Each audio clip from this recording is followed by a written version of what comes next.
Okay, so now we've got the forefoot, and across the base of the mets you can find points.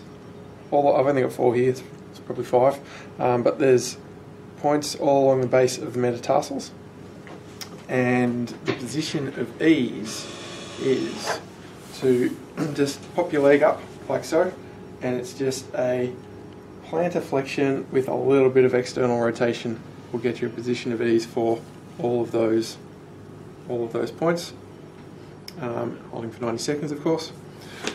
And then you've got this first met, and so there's that little bone there, whatever that's called, sesamoid bone, yep. And so if you're just coming just medial and posterior to that, there's a little point there often, and you're internally rotating and plantar flexing for that one. And if you want, you can sometimes, if you do have a toe problem or something, you can follow that down. Further down the first met, there's sometimes one just in there as well. And it's exactly the same thing. It's just internally rotate and plantar flex.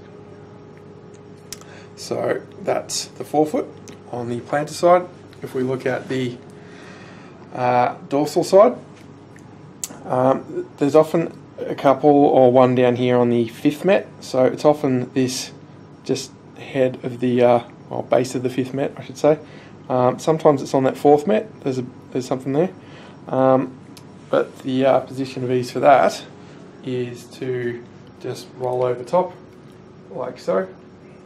Sometimes like a little bit of compression as well. That's the position of ease for those ones. If you do have anything around here, you can actually use exactly the same position of ease as what you use for those. If you did have those ones, I don't use those ones, but that much. But sometimes you do actually have a whole bunch of tightness there, so you would just actually do the same thing, exactly the same thing as what you're doing there. It's a plantar flexion and external rotation. You just sort of have the localization a little bit different.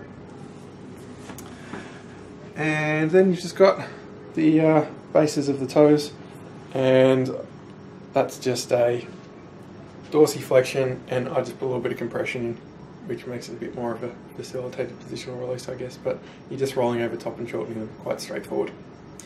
And that's it for the forefoot.